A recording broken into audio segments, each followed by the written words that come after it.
యాదాద్రి భువనగిరి జిల్లా కమిటీ ఆధ్వర్యంలో వినాయక చౌరస్తాలో అంబేద్కర్ విగ్రహం దగ్గర ఈ రోజు భారతీయులను అవమానించినటువంటి ట్రంప్ అమెరికా ప్రభుత్వానికి వ్యతిరేకంగా నిరసన కార్యక్రమాన్ని తెలియజేయడం జరిగింది.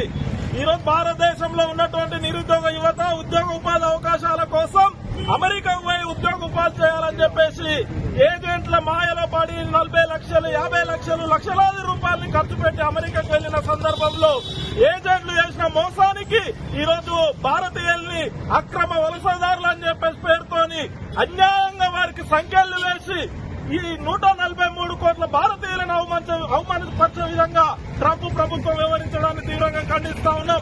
ఈ ఘటన జరిగి ఫిబ్రవరి 5వ తేదీన సైనిక విమానంలో 105 మంది భారతీయులని సంఖ్యలు కాళ్లకు చేతులకు సంఖ్యలు వేసి సైనిక విమానంలో కుక్కి పంజాబ్ అమృత్సర్ లో వదిలిపెట్టడం జరిగింది. కానీ ఇట్లాంటి సందర్భం వచ్చినప్పుడు అమెరికా ప్రభుత్వం అక్రమ వలసదారులు ఎవరైనా ఉంటే ఐక్యరాజ్య సమితికి సమాచారం ఇచ్చి అక్కడి నుంచి గౌరవంగా వారి దేశాలకు పంపాల్సిన బాధ్యత అమెరికా ప్రభుత్వం పై వస్తుంది. కానీ అట్లా చేయకుండా అక్రమ వలసదారుల పేరుతోని ఒక ఉగ్రవాదుల్లాగా ఈ రోజు భారతీయులను అవమానించినటువంటి పరిస్థితి ఉన్నది. దీన్ని యావత్ భారతీయులంతా కూడా తీవ్రంగా ఖండిస్తా ఉన్నారు. ఈ రోజు ట్రంప్ చేసినటువంటి వ్యవహారాన్ని ఇప్పటి వరకు ప్రధాని నరేంద్ర మోడీ స్పందించలేదు. ఈ రోజు పార్లమెంట్ లో విదేశాంగ శాఖ మంత్రి ట్రంప్ ప్రభుత్వానికి ఒత్తాసు పలికే విధంగా ప్రకటించడం 143 కోట్ల భారతీయులని అవమానపరచడమే కించపరచడమే అని చెప్పేసి ఈరోజు తెలియజేస్తా ఉన్నాం. వెంటనే ఇప్పటికైనా ప్రధాని మోడీ గారు జోక్యం చేసుకుని భారతీయులను అవమానించినటువంటి ట్రంప్ అమెరికా ప్రభుత్వం పైన చర్యలు తీసుకోవాలి. అంతేకాదు మిగతా భారతీయులందరూ కూడా రక్షించాల్సిన బాధ్యత ఈ రోజు మోడీ ప్రభుత్వం పైన ఉందని చెప్పేసి అదేవిధంగా దీనంతటి కూడా కారణం దేశంలో పెరిగిపోతున్నటువంటి నిరుద్యోగం. దీనికంతటి కూడా బీజేపీ కారణం. ఇక్కడ ఉన్నటువంటి నిరుద్యోగ యువతకు ఉద్యోగ ఉపాధి అవకాశాలు కల్పిస్తే వేరే దేశానికి పోవాల్సినటువంటి అవసరం రాదు. అందుకు ఇక్కడ ఉన్నటువంటి యువకులందరూ కూడా ఉద్యోగ ఉపాధి అవకాశాలు కల్పించాలి. ఈ రోజు అమెరికా చేస్తున్నటువంటి దుర్చర్య చర్యల్ని పక్కనున్నటువంటి దేశాలన్నీ కూడా ఖండిస్తున్నా. ఇప్పటి వరకు మోడీ స్పందించట్లేదు.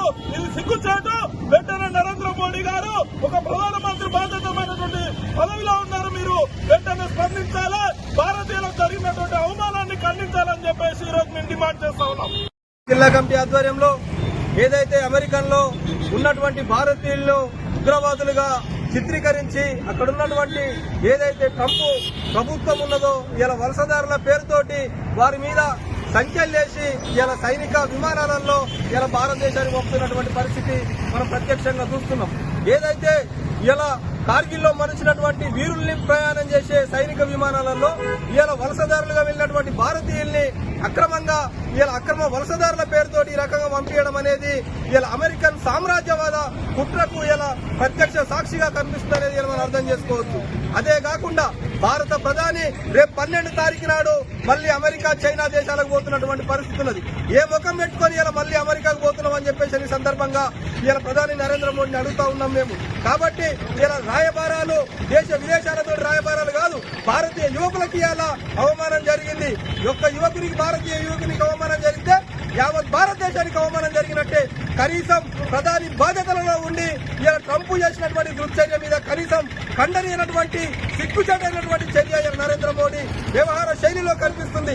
కాబట్టి వెంటనే ప్రజాతంత్రవాదులు మేధావులు దీన్ని వెంటనే ఖండించాలని చెప్పేసి ఇలా ట్రంప్ విధానాన్ని వెంటనే వెనక్కి తీసుకొని ఇలా అమెరికన్ సామ్రాజ్యవాదాన్ని నశించాలని చెప్పేసి డివైఎఫ్ఐ యాదాద్రి భువనగిరి జిల్లా కమిటీగా మేము డిమాండ్ చేస్తా ఉన్నాం.